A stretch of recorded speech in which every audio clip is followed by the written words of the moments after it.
Bismillahirrahmanirrahim. Assalamualaikum warahmatullahi wabarakatuh. Innal hamdalillah wassalatu wassalamu ala Rasulillah wa ala alihi wa ashabihi wa mawalah. Wala haula wala quwata illa billah, amma ba'du. Alhamdulillah, para bapak dan para ibu kaum muslimin rahimani wa rahimakumullah. InsyaAllah kita kembali melanjutkan pembahasan dari kitab Al-Aqidah Al-Wasithiyah, kitab yang secara umum menjelaskan tentang akidah Ahlussunnah wal Jamaah. Dan beliau cukup berpanjang lebar berkaitan dengan mengimani tentang sifat-sifat Allah Subhanahu wa Ta'ala.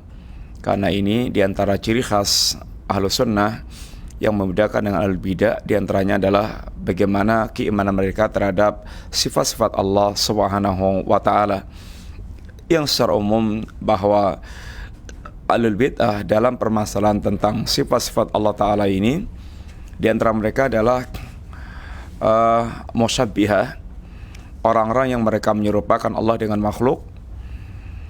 Yang kedua adalah mu'attilah, orang-orang yang mereka menolak sifat-sifat Allah Subhanahu wa Ta'ala, yang menetapkan terjatuh dalam penyerupaan Allah dengan makhluk.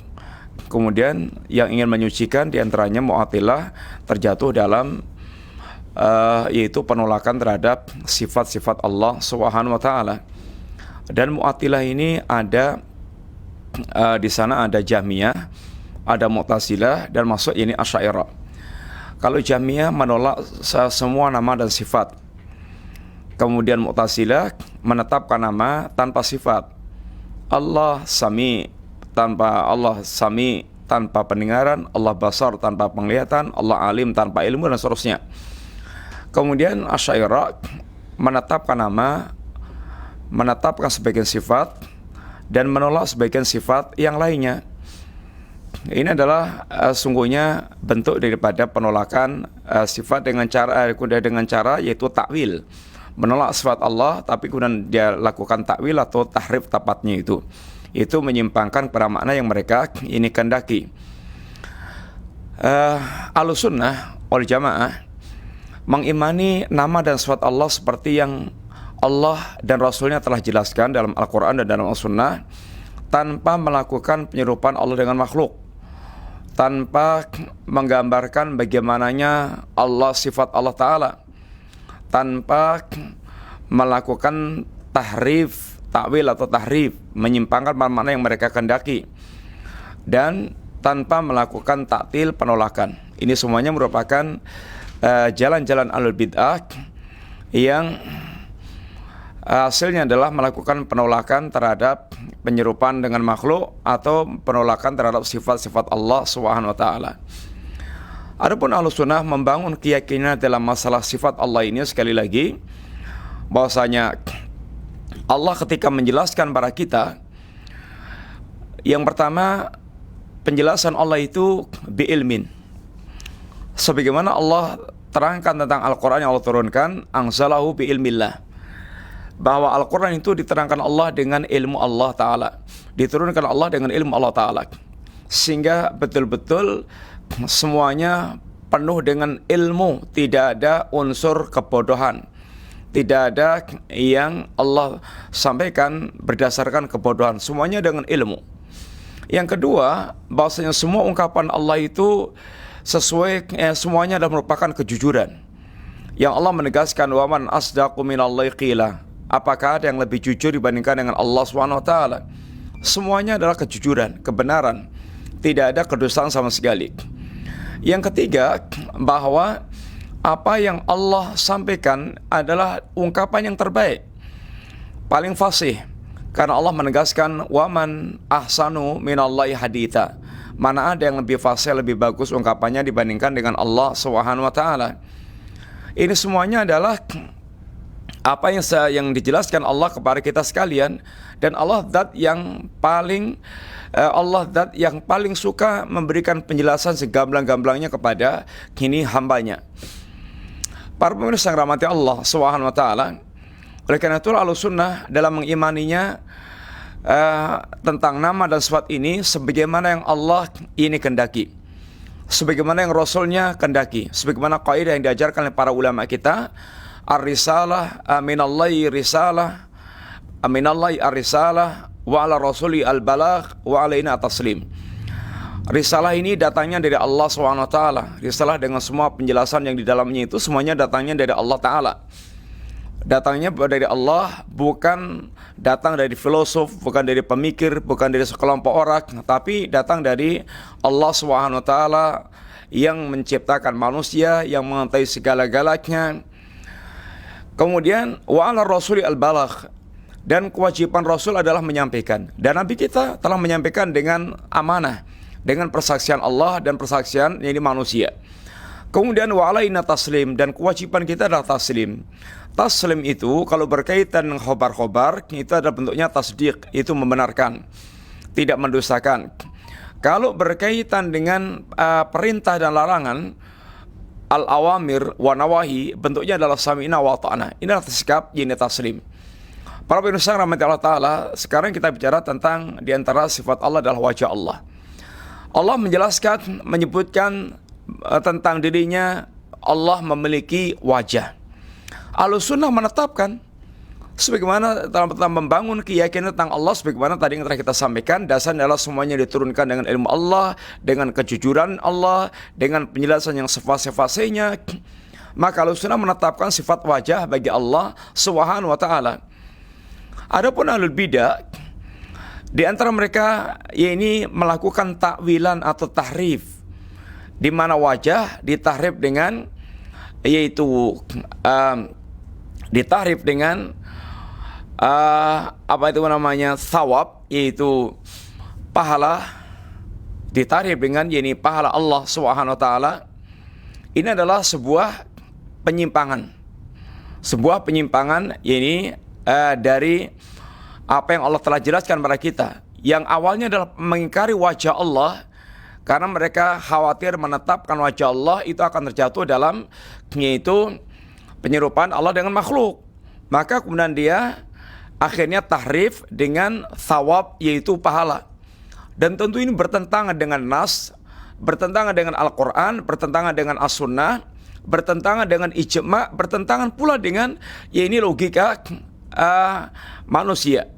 Yang nanti apabila kita menerjemahkan dengan yaitu dengan pahala, maka akan terjatuh dalam kesyirikan dan terjatuh dalam penterjemahan yang tidak nyambung sama sekali.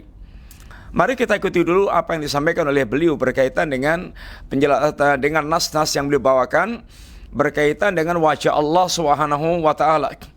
Yang pertama dibawakan firman Allah dalam surat Ar-Rahman ayat yang ke-27, yang Allah SWT menyebutkan wa yabqa wajhu rabbika dzul jalali wal ikram, dan tetaplah wajah Rabbmu dzul jalali wal ikram, yang wajah Allah itu dzul jalal, penuh dengan keagungan, wal ikram, dan kemuliaan.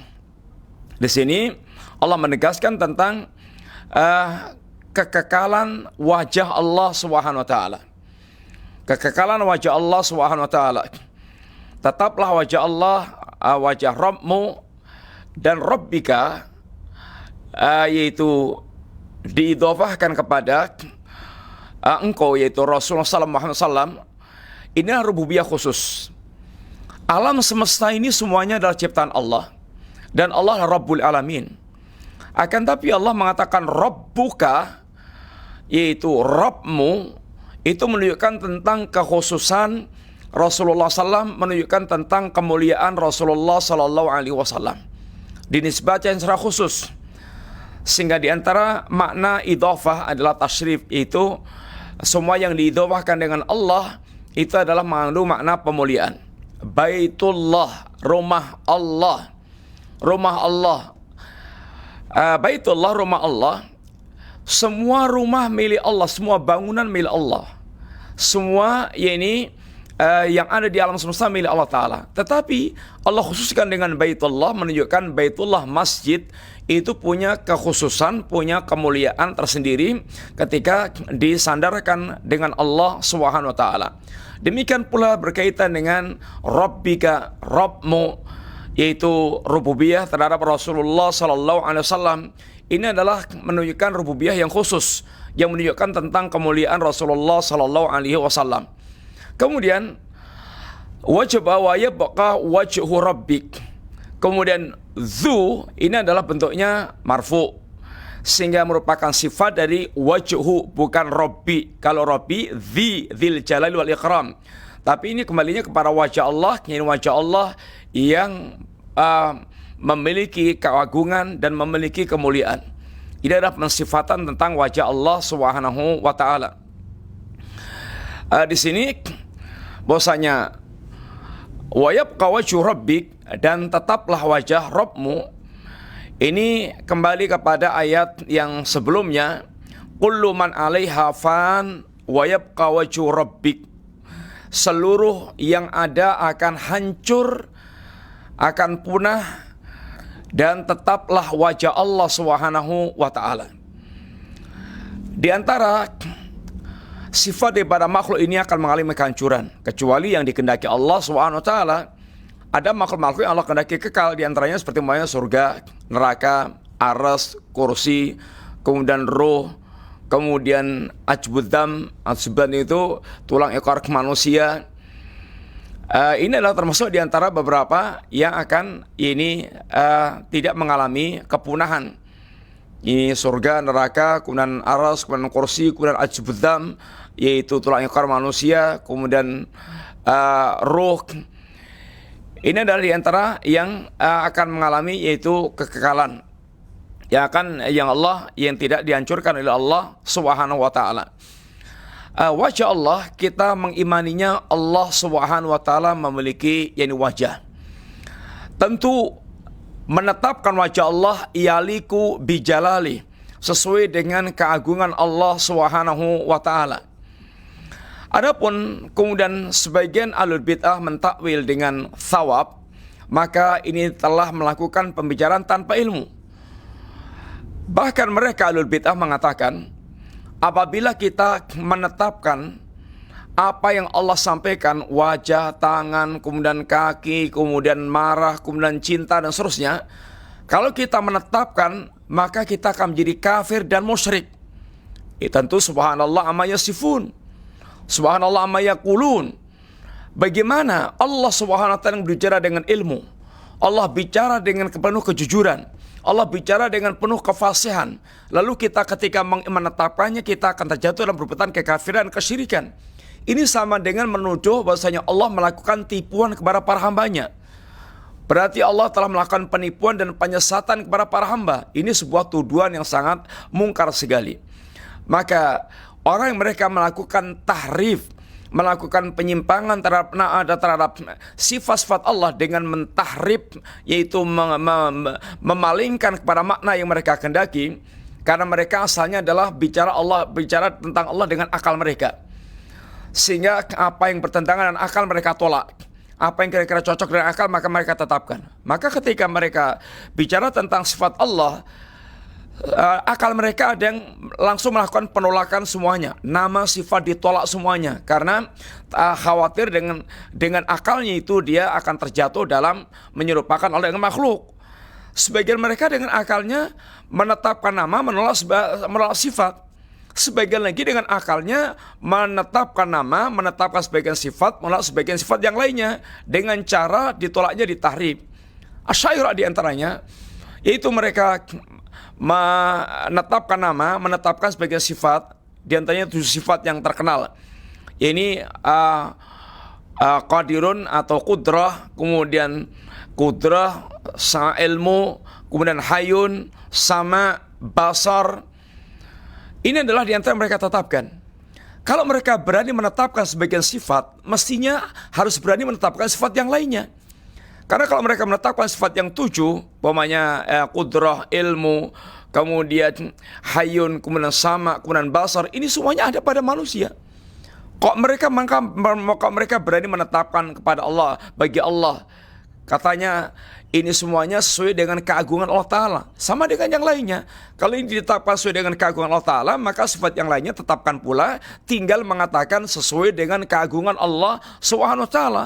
Itulah sunnah, yaliku bijalali. Tapi mereka dengan akalnya menolak sifat-sifat Allah yang lainnya. Termasuk diantaranya adalah wajah ini mereka tolak dengan melakukan ditahrif atau disimpangkan maknanya dengan thawab, ini dengan pahala. Padahal ada thawab sendiri, ada wajah sendiri. Dan ini termasuk berbicara tanpa ilmu. Dan berbicara tanpa ilmu tentang Allah termasuk sebuah kemungkaran terbesar, bahkan lebih tinggi daripada kesyirikan. Al-Imam Ibnu Al-Qayyim ketika menerangkan ayat Allah SWT ini, qul innama harama rabbi al-fawahisa ma dhara minha wa ma batan wal isma wal baghya bighairil haq wa an tusriku billahi ma lam yunazil bi sultanan wa an taqulu 'alallahi ma la ta'lamun. Katakanlah, sungguhnya Rabbku mengharamkan satu al-fawahish, perbuatan kekejian, baik dilakukan dengan terang-terangan atau sembunyi-sembunyi.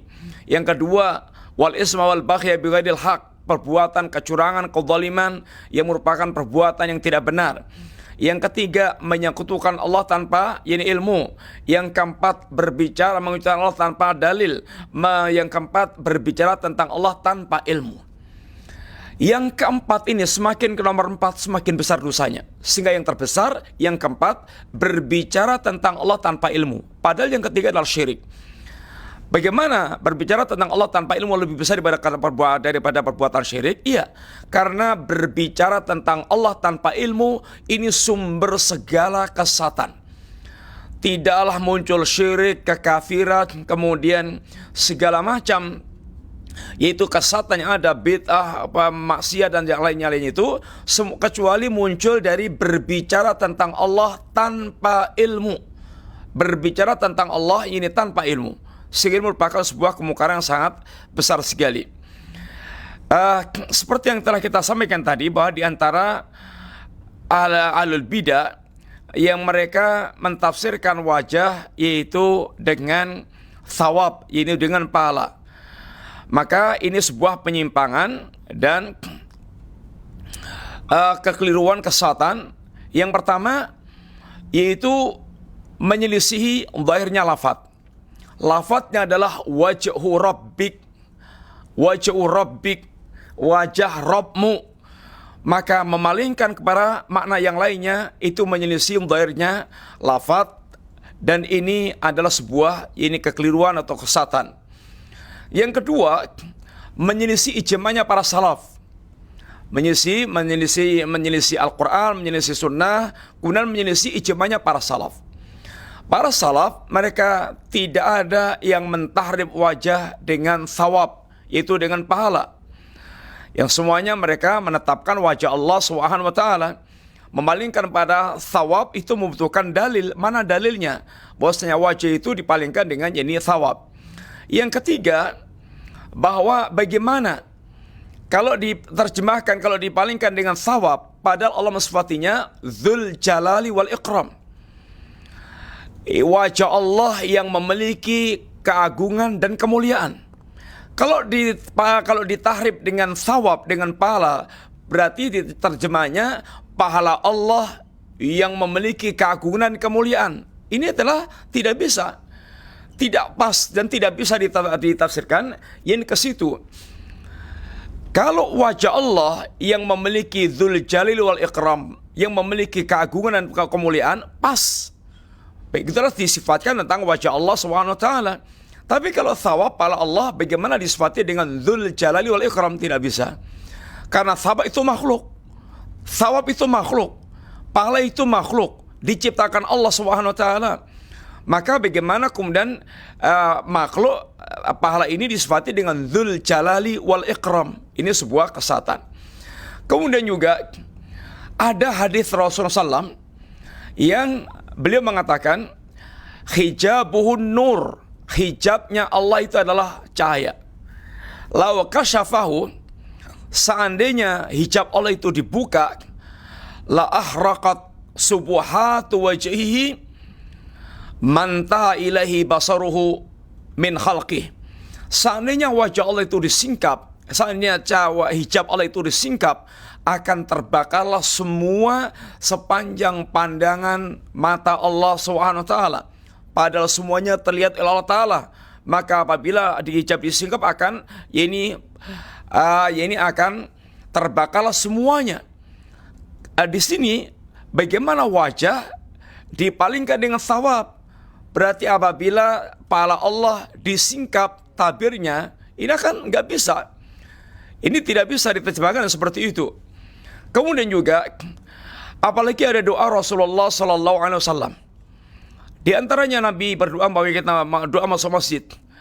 Bahwasanya Nabi berdoa di antaranya yaitu A'udzu billahil azim wa bi wajhihil karim wa bi sultanihil qadim minasyaitonir rajim.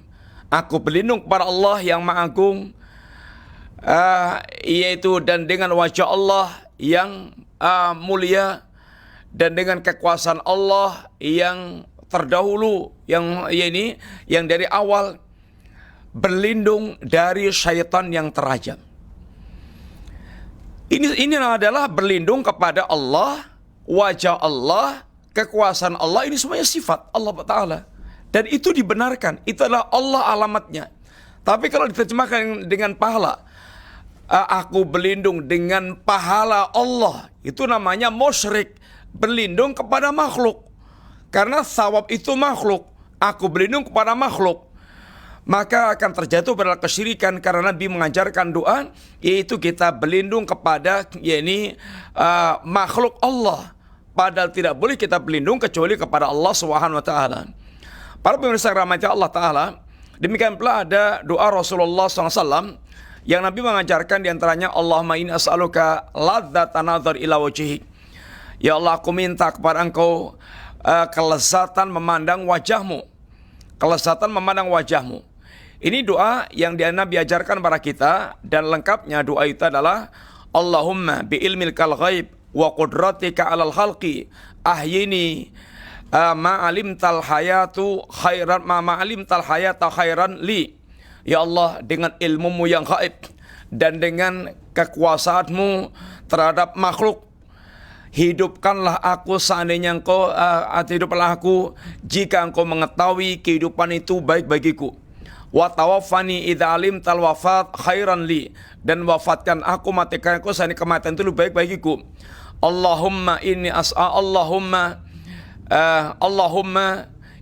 as'aluka khasyataka. Ya Allah, aku minta kepada Engkau rasa takut kepadamu.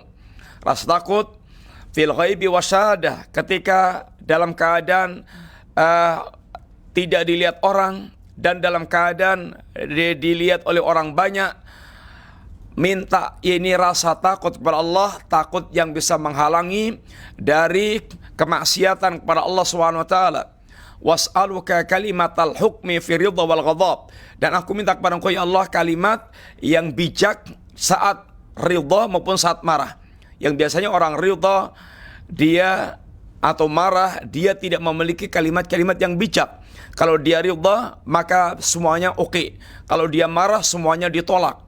Was'alukal qasda fil faqri wal ghina. Ya Allah, aku minta kepada Engkau al-faqri, yaitu kesederhanaan ketika dalam keadaan, al-qasda fil faqri wal ghina, kesederhanaan ketika fakir maupun ketika kaya. Was'aluka na'iman la yabid. Ya Allah, aku minta kepada Engkau kenikmatan yang tidak akan lenyap. Was'aluka qurrata ainin la tanqati, dan aku minta kepada Engkau ini kesejukan yang tidak terputus. Was'aluka ridha ba'dal qada, aku minta kepada Engkau ya Allah keridhaan setelah mendapatkan takdirmu. Was'aluka bardal ais ba'dal mamat, ya Allah, aku minta kepada Engkau kesejukan setelah kematian. Was'aluka ladzatan nazar ila wajhik, dan aku minta kepada Engkau ya Allah kelezatan melihat wajahmu.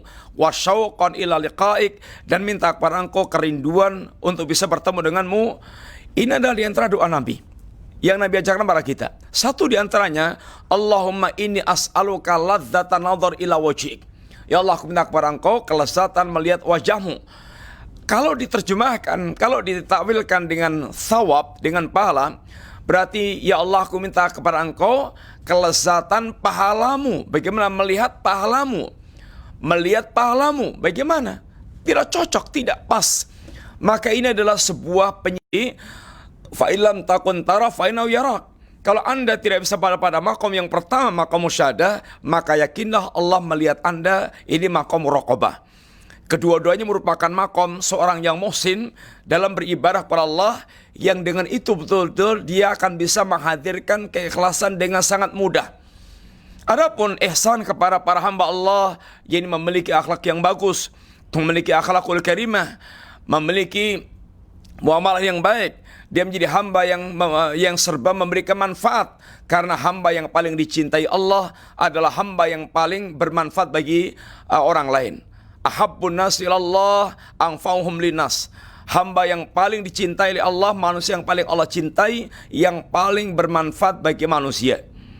Orang yang mereka di dunia berbuat ihsan seperti ini, maka Allah akan berikan kepada mereka al-husna, yaitu al-jannah. Wa ziyadah adalah tambahan. Ziyadah dan tambahan adalah ini melihat wajah Allah Subhanahu wa ta'ala. Kemudian juga di antara ayat juga yang menyebutkan tentang wajah Allah, bahwa kita akan melihat wajah Allah di akhirat kelak. Wujuhu yawma idzin nadhirah ila rabbiha nadhirah. Wujuh yawma idzin nadhirah pakai dhat. Wajah mereka, wajah alul jannah pada hari itu nadhirah, berseri-seri. Ini penuh dengan keceriaan. Ila rabbiya nadhirah, mereka memandang wajah Rabbnya. Nadhirah pakai dha, yaitu memandang dengan mata kepala mereka, melihat wajah Allah Subhanahu wa taala. Ini adalah penjelasan Allah taala. Nabi juga menjelaskan tentang masalah ini. Di antaranya Nabi katakan, innakum satarawna rabbakum kama tarawna hadzal qamar la tudamuna fi ru'yati. Kalian akan melihat Rabb kalian sebagaimana kalian melihat bulan yang tidak saling berdesak-desakan. Ini adalah apa yang Nabi jelaskan, bahwa kita akan melihat Allah Subhanahu wa taala.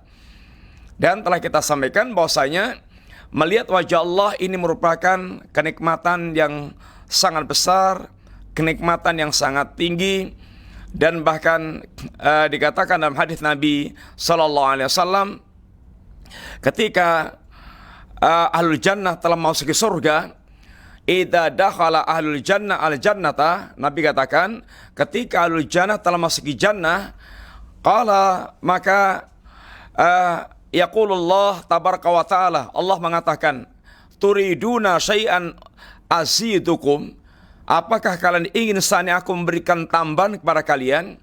Fayaqulun, maka ahlul jannah mengatakan, alam tubayyid wujuhana, ya Allah, bukankah engkau telah memutihkan wajah-wajah kami? Alam tudkhilnal jannata, bukankah engkau telah masukkan kami ke surga? Wa tunajjina minan nar, dan engkau telah menyelamatkan kami dari neraka. Ini sebuah kenikmatan besar, yaitu memutihkan wajah, memasukkan ke surga, menyelamatkan di neraka. Apalagi kenikmatan yang akan diberikan Allah Ta'ala. Fayakshiful hijab, maka Allah Subhanahu wa ta'ala menyingkap hijabnya. Fama u'tu syai'an ahabba ilaihim minan nadhar ila rabbihim azza wajal, maka tidak ada pemberian yang lebih dicintai oleh mereka dibandingkan dengan melihat wajah Allah Subhanahu wa ta'ala. Lalu Nabi membacakan ayat, lilladzina ahsanul husna wa ziyadah, sesungguhnya bagi orang yang mereka berbuat ihsan, baginya surga dan tambahannya. Ini adalah apa yang Allah jelaskan, bahwa seorang muslim akan mendapatkan nikmat tambahan, dan nikmat tambahan itulah melihat wajah Allah Subhanahu wa ta'ala.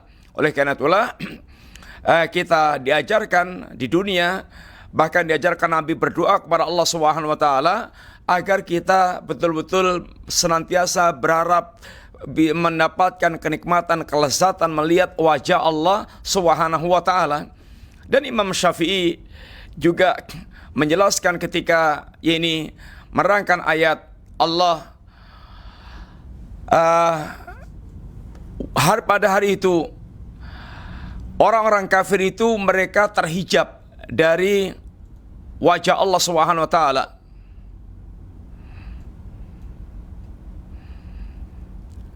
Dalam surat Al-Mutaffifin diantaranya Allah jelaskan,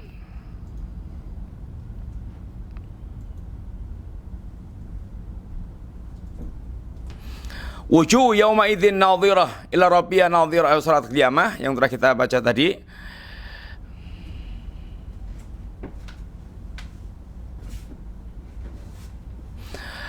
Dalam surat Al-Mutaffifin Allah katakan, kalla innahum arabim yauma idzin lamahjubun. Ketahuilah sungguhnya mereka orang kafir itu pada hari itu terhijab dari melihat wajah Allah Subhanahu wa taala. Imam Syafi'i ketika menafsirkan ayat ini ketika Allah Subhanahu wa taala menghalangi orang kafir melihat wajah Allah karena Allah murka kepada mereka, maka ini menunjukkan bahwa orang yang Allah cintai, ini orang-orang mukmin, akan melihat wajah Allah dengan karena keridhaan Allah Subhanahu wa taala.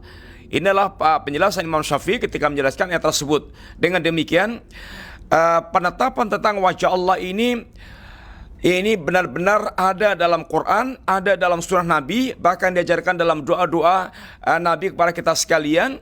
Ini semuanya menunjukkan tentang yaitu penetapan tentang wajah Allah Subhanahu wa taala. Bahwasanya wajah Allah adalah wajah yang hakiki, tidak bisa diterjemahkan dengan yang lain-lainnya. Karena itu akan menyesatkan, akan menjatuhkan dalam kesyirikan dan menjatuhkan di dalam kesesatan dalam menerjemahkannya. Nggak akan pas ketika diterjemahkan dengan yaitu thawab tersebut. Kemudian ayat yang kedua yang beliau bawakan berkaitan dengan sifat wajah Allah Subhanahu wa taala. Kullu syai'in halikun illa wajhah. Segala sesuatu itu akan hancur kecuali wajah Allah Subhanahu wa taala. Ini juga pada ayat yang tadi yang telah kita baca, kullu man 'alaiha fan. Semua yang ada di muka bumi, semua yang ada di alam semesta ini semuanya akan hancur kecuali illa wajah, kecuali wajah Allah taala. Wa yabqa wajhu rabbika dzul jalali wal ikram. Wajah Allah akan tetap, akan kekal, wajah Allah yang memiliki kemuliaan dan memiliki keagungan dan memiliki kemuliaan. Para pemirsa, ini adalah termasuk di antara apa yang kita sampaikan tentang sifat wajah bagi Allah Subhanahu wa taala. Yang Ahlus Sunnah intinya mengimani sifat wajah ini. Bahkan mendorong kita untuk betul-betul merindukan untuk bisa melihat wajah Allah Subhanahu wa taala. Sebab itu kenikmatan yang akan mengalahkan kenikmatan yaitu jannah. Sedangkan kenikmatan jannah, kenikmatan yang telah digambarkan Allah, kenikmatan yang luar biasa. Sehingga disifatkan hamba Allah yang di dunia sekarang ini mereka ibtigha'a wajhillah, mereka betul-betul mencari wajah Allah Subhanahu wa taala. Dan kalau para ulama mengatakan ibtigha'a wajhillah itu artinya mencari keridhaan Allah taala, itu namanya adalah tafsir bitalazum atau bil ilzam. Tafsir itu ada tafsir mutabaqah, kemudian tafsir tadhamun, kemudian tafsir ilzam. Tafsir mutabaqah umpamanya mengatakan rumah. Rumah itu ya halaman, ya kamar, ya ada dapur, segala macamnya, penjelasan tentang hakikat rumah tersebut. Ini namanya tafsir bil mutabaqah, plek seperti yang menjadi maksudkan itu. Bitadhamun itu adalah kandungannya. Kandungannya umpamanya merangkan rumah menyebutkan sekedar kamarnya atau dapurnya. Dapur atau kamar ini merupakan bagian pada rumah. Itu namanya tafsir dengan tadhamun. Ilzam, bosnya ketika orang menyebutkan tentang rumah, kemudian mengatakan tentang kontraktor atau tentang insinyurnya. Karena tidak mungkin terbangun rumah kecuali ilzamnya itu ada insinyur yang menggambar dan membangunnya. Ini adalah tafsiran. Sehingga ketika para ulama menyebutkan tentang wajhullah, asalnya menetapkan tentang wajah Allah Ta'ala. Ketika menyebutkan tentang keridhaan Allah, inilah ilzam. Bahwasanya orang mereka mencari wajah Allah artinya mencari keridhaan Allah Subhanahu wa taala, tapi tanpa mengingkari adanya wajah Allah Ta'ala. Adapun ahlul bidah, mereka ketika mentafsirkan wajah dengan pala itu berangkatnya dari mengingkari wajah Allah Ta'ala, mengingkari wajah Allah Subhanahu wa taala. Dan ini berarti mengingkari lafaz Al-Quran, mengingkari lafaz As-Sunnah, mengingkari ijma' para salaf. Kemudian mereka itu mengikuti kepada tafsiran hawa nafsunya. Maka dikatakan ahlul ahwa dengan ahlul bidah dengan ahlul ahwa. Karena mereka sungguhnya dalam beragama mengikuti hawa nafsu mereka, tidak mengikuti nas-nas yang telah dijelaskan Allah dan Rasulnya Sallallahu Alaihi Wasallam. Para Bapak Ibu sekalian, para pemirsa, ini yang kita sampaikan semoga manfaat. Ini berkaitan dengan sifat wajah bagi Allah SWT. Semoga Allah tidak mengharamkan kita melihat wajah Allah di akhirat kelak, karena puncak kenikmatan Ahlul Jannah adalah melihat wajah Allah, dan ini merupakan bonus bagi para penghuni jannah ketika menikmati surga. Dan Allah menyebutnya dengan ziyadah, yaitu tambahan. Dan Nabi mengajarkan kita untuk berdoa kepada Allah, Allahumma inni as'aluka ladzata nazar ila wajhik. Ya Allah, aku minta kepada Engkau kelezatan melihat wajahmu. Demikian, semoga manfaat, dan kita cukupkan sekian. Ada pertanyaan? Assalamualaikum Ustadz. Waalaikumsalam warahmatullahi wabarakatuh. Bagaimana cara menerangkan kepada anak-anak yang berusia 6-7 tahun tentang keberadaan Allah selain menerangkan segala ciptaan Allah sebagai wujud terima kasih kita? Karena susah menjelaskan kepada mereka. Bagaimana sebaiknya kita sholat dan beribadah seolah-olah Allah melihat apa yang kita lakukan? Apakah cukup dengan membayangkan kaligrafi tulisan Allah yang bersemayam di arsy? Ya, menjelaskan kepada anak-anak tentang Allah Subhanahu wa taala, terangkan ini lugas tentang Allah itu Maha Agung. Allah itu terangkan sifat-sifat Allah, nama-nama Allah, sifat-sifat Allah, itu akan tertanam keagungan Allah dalam hati mereka.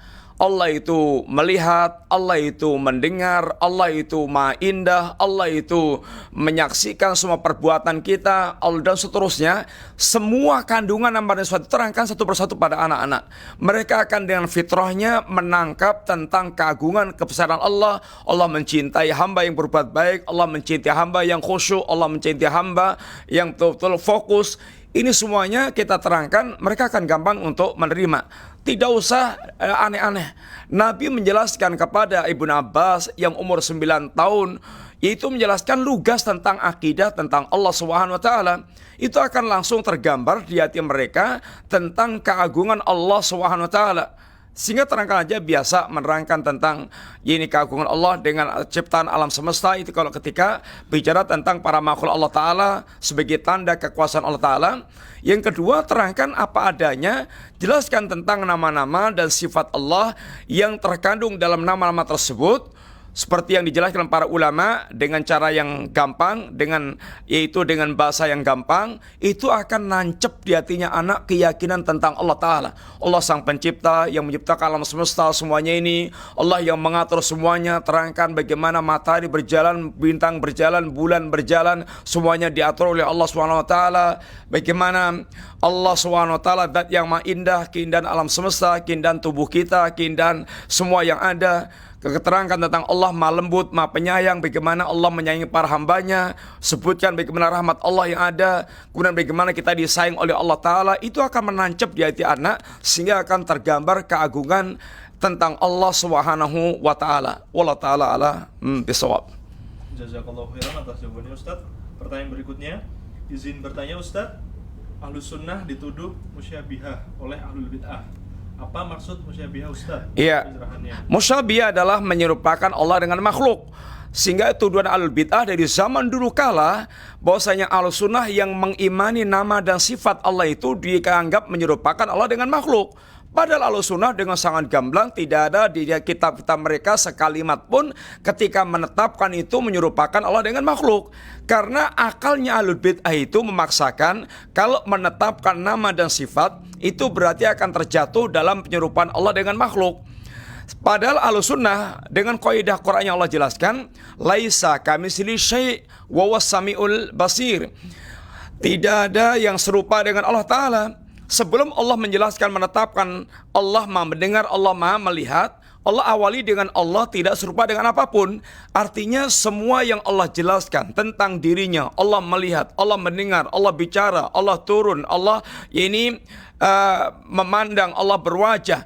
Maka Anda harus tahu semua itu tidak sama dengan apapun. Sehingga bayangan apapun yang Anda bayangkan tentang Allah dengan makhluk ini semuanya salah.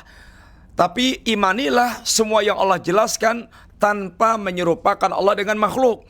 Ahlul Bid'ah mereka memaksakan, Ahlus Sunnah yang mengimani apa yang Allah jelaskan tentang dirinya itu dianggapnya mujassimah, musyabbihah, menyerupakan Allah dengan makhluk. Ini adalah sebuah tuduhan yang keji, tuduhan yang menyesatkan, tuduhan untuk membuat manusia lari dari Ahlussunnah.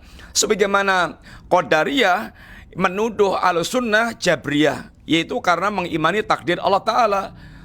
Padahal Ahlussunnah bukan Jabriyah. Jabriyah sesat karena mereka yaitu semuanya serba takdir, artinya manusia nggak punya kehendak dan nggak punya kekuatan. Ahlussunnah mengimani takdir Allah dan menetapkan manusia punya kemampuan dan punya kehendak. Tetapi kemampuan dan kehendak Allah itu, kemampuan dan kehendak manusia itu ini terliputi atau di bawah kehendak dan kekuasaan Allah Subhanahu wa taala.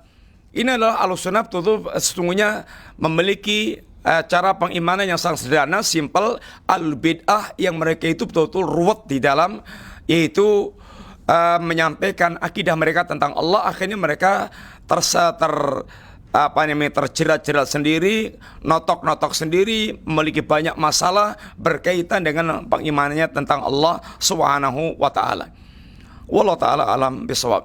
Jazakallahu khairan atas jawabannya Ustaz. Pertanyaan berikutnya, izin nanya Ustaz, bolehkah menikah dengan orang yang menolak wajah Allah? Intinya bolehkah menikah dengan orang yang mereka punya akidah sesat? Anda menikah itu pertama untuk menciptakan sakinah mawaddah warahmah. Kalau Anda nanti beda akidah, beda keyakinan dan susah ketemu, itu akan bisa menjadi yaitu rumah tangga Anda sangat terganggu sekali. Sangat terganggu sekali. Anda belum tentu bisa merubah ini cara berpikir mereka. Ada laki-laki yang buruk muka itu menikahi seorang wanita khawarij yang sangat cantik dan cerdas. Dia inginnya bisa merubah akidah khawarij ini calon istrinya itu. Ternyata dia yang dirubah oleh istrinya, sekarang dia menjadi khawarij.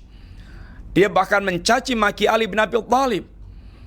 Sehingga intinya jangan spekulasi dalam masalah seperti itu. Carilah yang jelas-jelas, yaitu mereka sudah punya pemikiran yang lurus. Jangan spekulasi.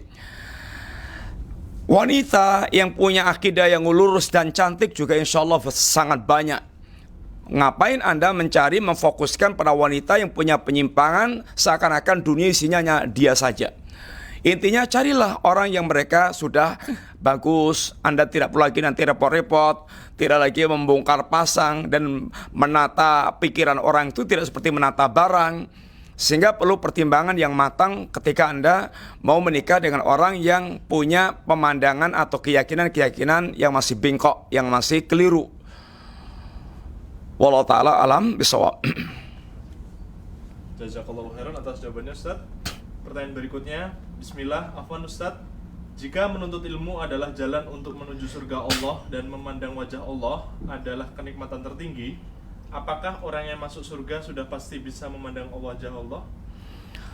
Ya, berharap orang yang masuk jannah, ya mudah-mudahan Allah berikan kesempatan untuk memandang wajah Allah SWT. Itu adalah kenikmatan tambahan. Maka hendaklah seorang dia termasuk diajarkan Nabi tadi meminta sejak di dunia kesempatan untuk memandang wajah Allah Subhanahu wa taala. Wallahu ta'ala alam, apakah ada ahlul jannah yang Allah haramkan melihat wajah Allah Ta'ala? Yang kita tahu dari hadis tadi, setiap ahlul jannah itu memungkinkan mereka melihat wajah Allah Ta'ala. Hanya frekuensinya atau tingkat kenikmatannya akan berbeda-beda. Sebagaimana iman orang berbeda-beda tingkatannya, surga berbeda-beda tingkatannya, juga kenikmatan melihat wajah Allah tentu juga ini berbeda-beda yang mereka dapatkan. Wallahu ta'ala a'lam bisawab. Jazakallahu khairan atas jawabannya Ustaz. Pertanyaan berikutnya, Bismillah Ustadz, adanya Ustadz menyatakan Allah di mana-mana juga di dalam hati termasuk menyimpang, maka tidak boleh diambil ilmunya, begitu ya Ustadz? Iya, orang yang mereka jelas-jelas akidah menyimpang, maka jangan ambil ilmu dari orang yang jelas-jelas akidah menyimpang. Bagaimana? Karena ilmu Anda itu adalah agama Anda. Bagi agama Anda seperti apa tergantung ilmu Anda. Kenapa ada orang punya akidah ini Allah di mana-mana? Karena ilmunya begitu. Kenapa ilmunya begitu? Karena yang ngajari ustadznya begitu. Sehingga ilmu Anda tergantung ustadz Anda. Padahal ilmu Anda menentukan agama Anda. Orang yang mereka mencaci maki Abu Bakar, Umar, bahkan mengkafirkan, melaknatnya karena ilmunya begitu. Karena ilmunya begitu, karena gurunya mengajarkan begitu. Ilmu Anda tergantung guru Anda. Maka dalam masalah mencari ilmu tidak boleh seorang dia sembarangan. Ilmu dicari hanya dari ulama ahlu sunnah dalam masalah agama. Ilmu dicari hanya dari ulama ahlu sunnah.